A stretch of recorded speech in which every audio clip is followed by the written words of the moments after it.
Hello everyone and welcome back to another episode of the Propulsion Swimming Podcast. I'm your host Scott and back with me as always is my good friend Dan. And after a few amazing weeks of interviews with swimmers from the Olympic Games, on this week's podcast we're going to be reviewing the Paralympic Games. Yeah, I'll tell you what, the Paralympic GB team had another incredible games. The results were simply outstanding. One of the best Paralympics for a while, actually, I think, maybe since London, going off memory. We had some redemption moments, some title defences, some amazing stories along the way as well. And I think for this episode, we'll just go through some of the results from this brilliant team.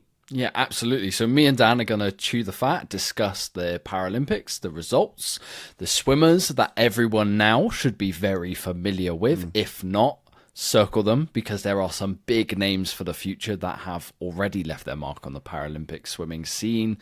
And yeah, Dan, we haven't actually discussed between ourselves these Paralympic Games. So I'm going to put this question to you straight away.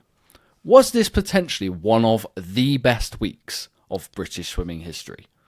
Oh, it's tough to answer that as for certain, but I think from this Paralympic point of view, I said about in the intro about the redemption moments, there's a lot of upgrades from silvers to golds, some title defences and some stories along the way, like, you know, some swimmers have gone through like the rigours really, like Tully Kearney for example, like she was lucky to even sort of go in the first place and actually do the training and the lead up to it. And there's others, Brock Winston, other people as well, and I just think best swimming, there's a lot of good stories. I think there's some good feel-good moments from this results from this week. I think that's probably what I'm going to go along with. Okay, so let's give the figures, the overall perspective of Aquatics GB, Paralympics GB, their performance in the swimming pool for anyone who hasn't followed. So 32 medals won in total, 18 of those gold, way more than any other Paralympic sport that occurred in Paris for Team GB.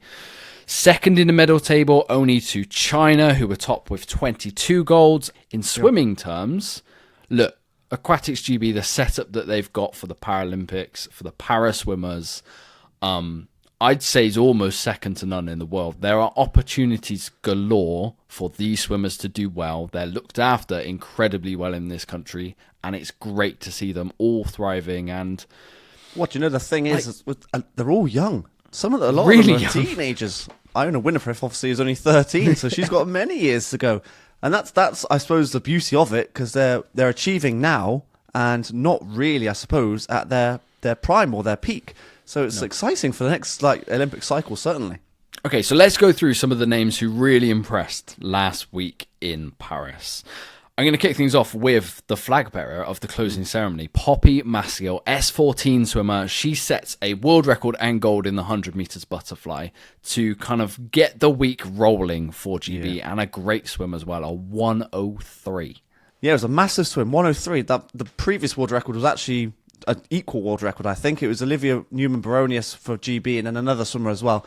But then Poppy goes and hits a 103 flats to, set the tone, I think, for the whole week. And, well, I'll tell you what, we carried it through, didn't we, to be fair? And she ended up winning 5 medals. So should we go through the other races as well? Yeah, a silver in the 200 meters freestyle, a gold in the mixed 4x100 meters freestyle relay, which is an S14 only race. Yeah. The 200 meters individual medley, another silver, and a gold in the 100 meters backstroke, which I think me and you thought the backstroke is her stronger. That's what I thought. Yeah. But, I mean, when you got a world record in the 100 meters butterfly, I think you're pretty good at most strokes. Yeah, she did say she wasn't happy with her time in 100 backstroke, because I think she was going for the world record in that as well. But again, the 100 backstroke, that was her last event, so maybe there was a bit of fatigue in there as well. There's a lot of emotions becoming Paralympic champion, I'm sure. Yeah, true. So, and it is a long meet. Yeah, all of that to consider. So the fact that she's come away with another gold in her last event, time aside, I think she, obviously had one of the best meets of her life of any swimmer. Absolutely. She was the most decorated Paralympic athlete for Team GB at these games. Yeah. Rightfully so, got the opportunity to carry the flag at the closing ceremony. And yeah, like what an honour that is as well, mind you. Like we talked in the about, rain, though.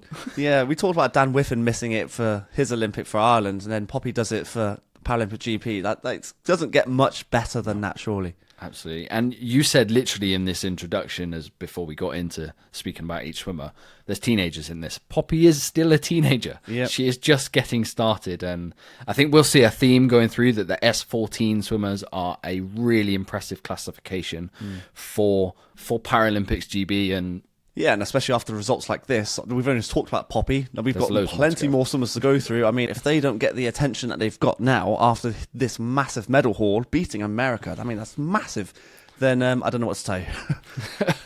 well, let's go into the next swimmers then. So Alice Tai, S8 swimmer, classification down from where she was at. Well, she didn't actually go to Tokyo, did she? No, she missed it. Yeah. So from Rio, she's since had an amputation, and she wins her first Paralympic medal since that amputation in the 100 meters backstroke, which was a gold and a personal best Paralympic record, 109, which, by the way, 100 meters backstroke. So the girls, we had this discussion, and we actually did speak about this one. Yeah, we did this one. During the Paralympics. So the girls who represented GB at the Olympic Games were swimming a minute. Yeah, realistically. Yeah. They were going 59 a minute for 100 meters backstroke. Alice Tai, who has an amputation of her lower leg and a club foot on the other foot, I believe. I think so, yes. Swam a 109. So she's only 9 seconds behind the likes of Medi Harris and Kathleen Dawson, which to me is outstanding. Like, that's crazy fast. She is a true superstar, Alice, and I don't think she really realises how big a star that she is. I suppose the limelight goes on someone like Maisie, for example, or like Ellie Simmons before. But actually, Alice she's a role model because of the journey that she's done. Like you saw on Netflix.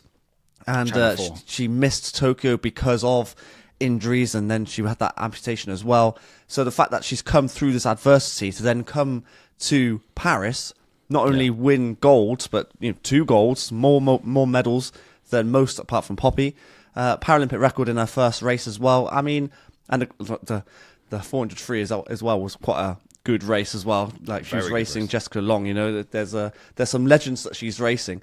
She's a real superstar, and I think that's a really good result from her, and I think she's going to go again, I imagine.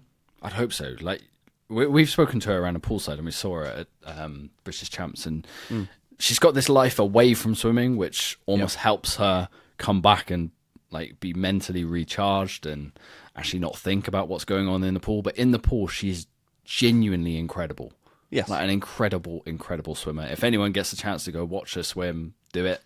She's also pretty active in, like, I know we said she's got a life away. She's pretty active in terms of like promoting what she does. There's Amputating Alice, which was on Channel 4. And her social medias are pretty good to follow as well. So rounding out, if we go through her other results, she got a bronze in the 200 meters individual medley. She got a silver in the 400 meters freestyle, that amazing battle with Jessica Long, who is an absolute icon of the para world. So she got the full set, and then she rounds off her week with a gold in the 50 meters freestyle, which I think was a little bit of a shock to her. Yeah, did you see her face reaction after?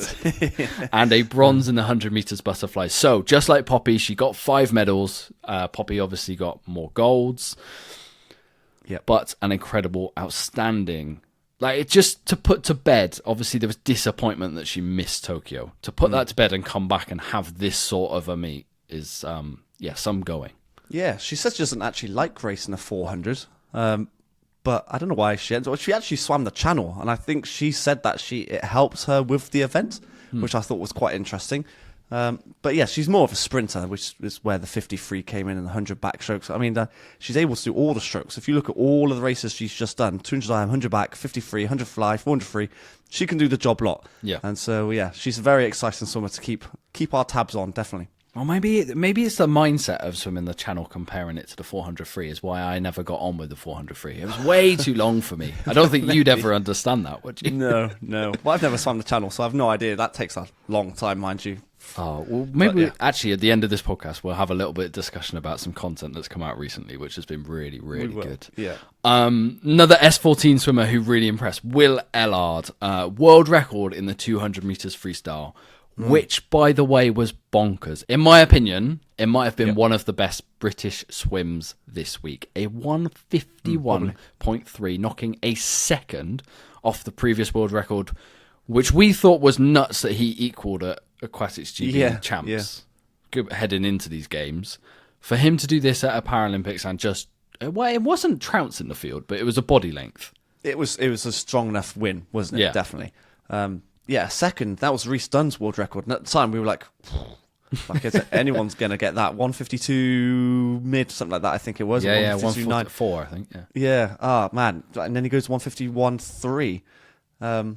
There's talk that he wants to try and go into the able body side of things. And I honestly think he could just do it. He's still 18, mind you. A bit like Poppy. They're still teenagers, these guys.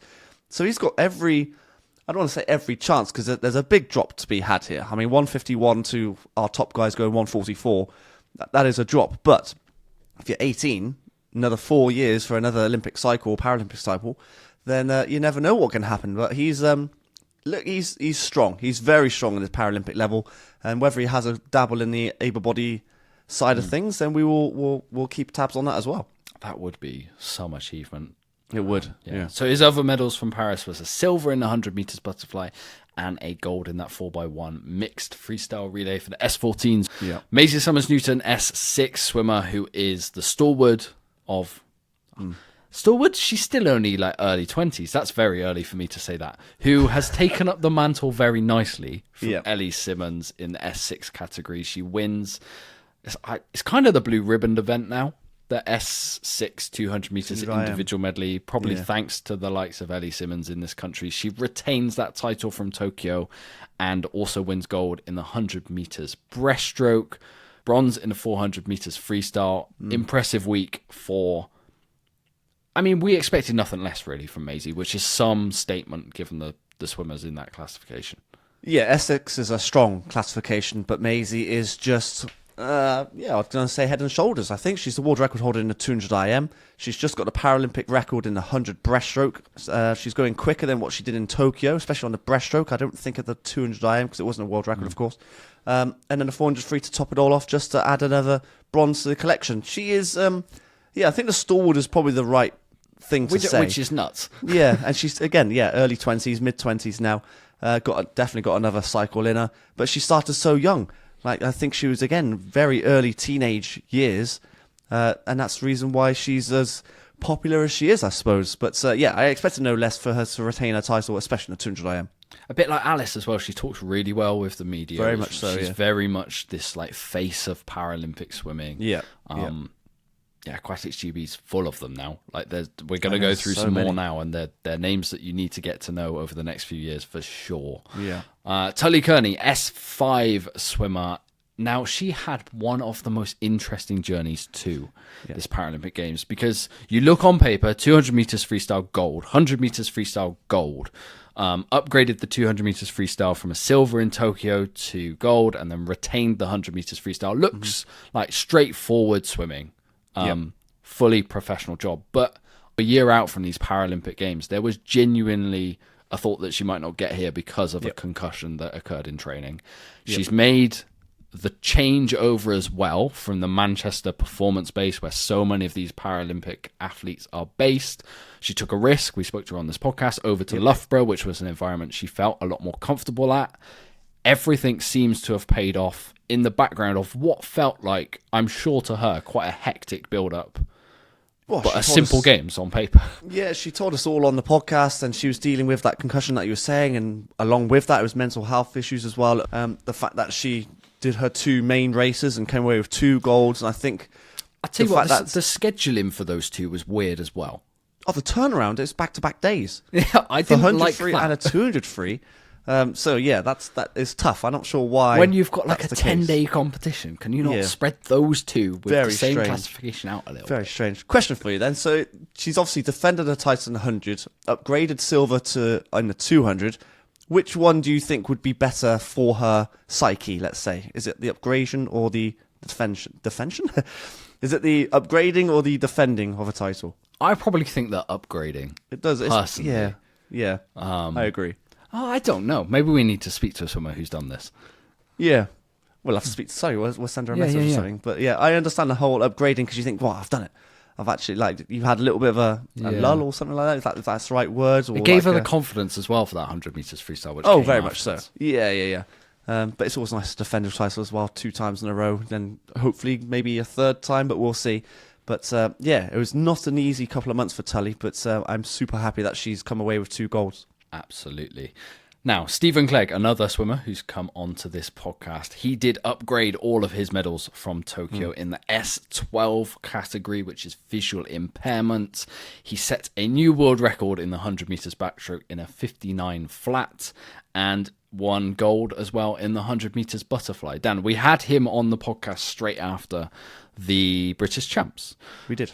He's a genuinely incredibly nice guy to speak to. We know that world record was very much the target. He got over the hump in both of his races, which was very much the target heading into these games. I know he was disappointed with his Tokyo performance. Yeah, I think the 100 backstroke was a little bit more straightforward, I think, because the 100 fly was a lot closer. He only won it by, I say only, half a second is quite substantial actually for over 100 meters. I mean, he smashed the 100 back though. Yeah. Oh no, he absolutely 59 flat pretty much. That's a really, really good swim. Like he said, he was targeting that race. The 100 fly is, I've always known him as a fly swimmer because that's the one I always saw him race. So kind of expected golds in both, if I'm honest. So he kind of lived up to expectation from my point of view. But again, it's the whole redemption story here where he's got silver at last time out in Tokyo, gold this time around, and he can't be disappointed with any of his swims. No, I think he just missed the 100 free podium as well. So he was incredibly close in that one, and as well on the S12 relay. I think they came 4th or 5th as well, just from memory. If you haven't listened to our podcast with him, I would highly recommend you check that one out. Just understanding kind of his very different way with the water compared to someone who doesn't have a visual impairment. He has a feel for the water that, frankly, I'm not sure he can overly describe because he just doesn't know any other way. Yeah. But he does teach the swimmers up in Edinburgh, where he's trained by Matt Trodden, kind of how to feel the water like he does, which is a very, very special skill. It is. Well, Matt Trodden does a lot of sculling up there, and I don't know if that's to the benefit of Stephen Clegg, or Stephen's actually the one saying we should probably do more sculling because they need to feel more need to feel the water better. But very interesting, and very happy for him. Next up then, another S8 swimmer, same category as Alice Tai, and in fact she beat Alice Tai to gold in the 200 metres individual medley. Brock Whiston, she also won silver in the 100 metres breaststroke. Ellie Chalice in the S3 category, I think she was our lowest classified swimmer at these games. So yes, yep. Gold in the 50 metres backstroke. Rebecca Redfern, S13, another visually impaired swimmer like Stephen Clegg, wins gold in the 100 metres breaststroke. Dan, all of these swimmers come on. Like, there's more swimmers coming away with gold medals here, but if we've just bigged up Alice Tai to the level that we have in terms of like Paralympic stature, Brock Whiston's S8 200 meters. In fact, she beat Jessica Long, who was the reigning like double Paralympic champion in the S. And the rest, I don't know how many golds she's won loads in this. This was her race, the 200 meters individual medley. So that gold, to me, super, super impressive. What? Didn't she come from 10 seconds behind at the halfway point? But the breaststroke leg that she had was sensational. Well, when you win silver in the 100... Yeah, that's your strength, isn't it? Yeah, very much so. And she used that to huge advantage.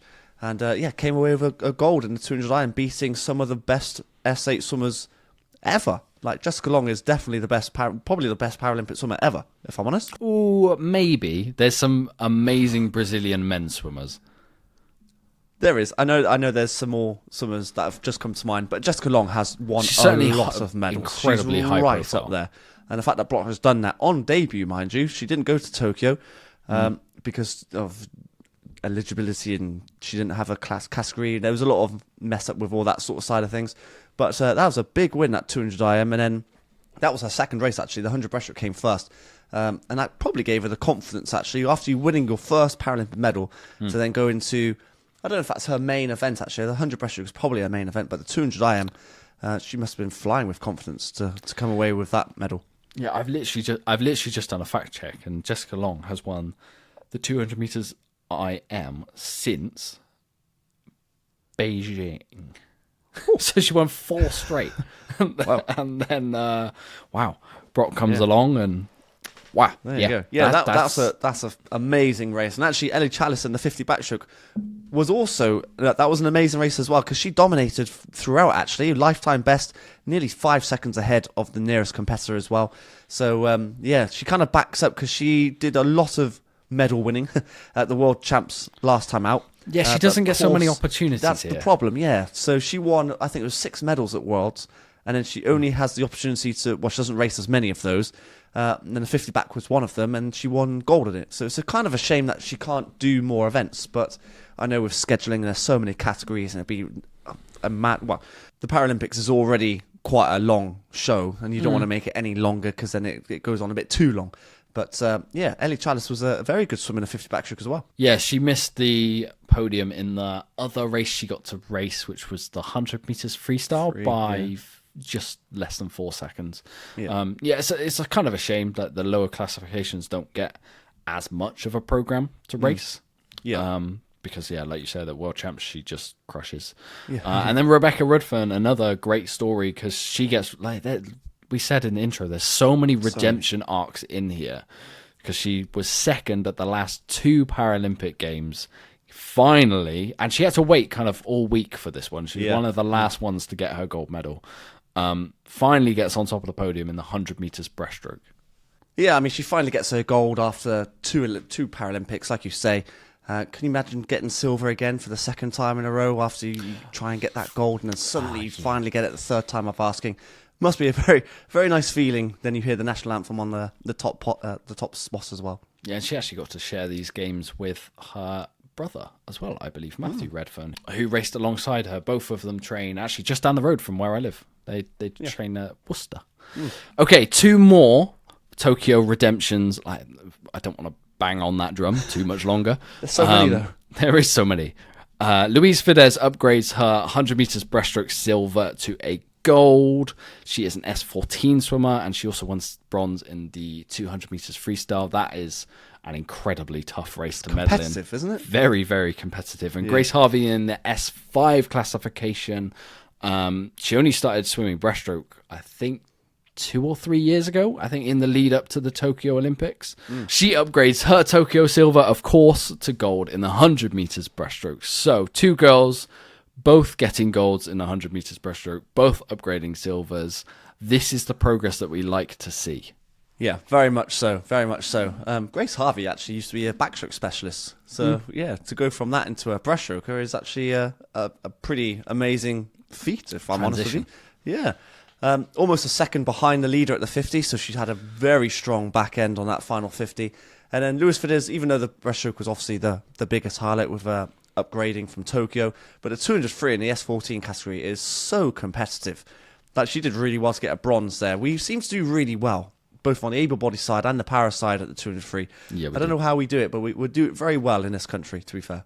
Well, maybe that's just a product of how swimmers are encouraged to progress through the sport. I know 200 meters IM is always a target on the able-body side, and 200 freestyle as well.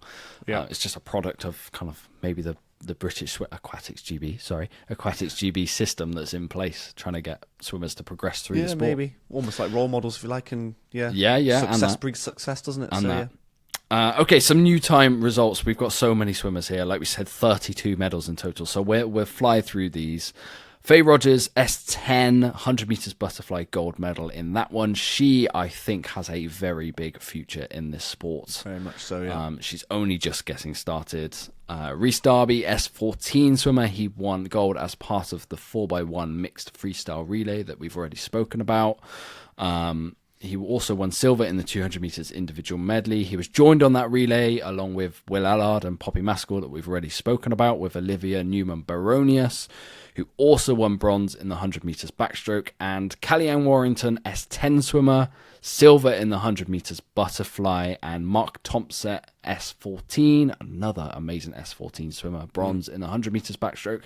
And we round things out with Iona winner for S7 swimmer, just 13 years old, silver in the 100 meters breaststroke. I'm sure there's results in there that we should have mentioned, but this team has done incredibly well. And if you wanted us to speak through every single result, we might be here for an hour and a half. Might be a while. Yeah, might be a while. Very quickly, Ina Winifred, 13 years old, like you said, the youngest member of the British team in Paris, and not just a silver medal in the 100 breaststroke, she also got a European record in the 200 IM. She just missed out on the podium coming fourth, but there's a big future in that girl there. I think there's not just her, to be fair, a lot of them. A lot of them are teenagers, a lot of them are early 20s. So I think we're in good hands for a number of years yet. Yeah, Faye Rogers and Kellyanne Warrington getting the first, I think it was the only 1-2 for Para GB and the 100 meters butterfly. So, all in all, Dan, an incredible week and a bit of Paris swimming, closing out the Paris Paralympics and Olympics in absolute style. I enjoy watching these swimmers race every time that I see them. We're going to make more of an effort to get to your likes of Bipson, your World Paris Series, wherever these swimmers are seeing, to make sure they carry on I think there was a really strong campaign during the Paralympics of equal opportunities, trying to back that.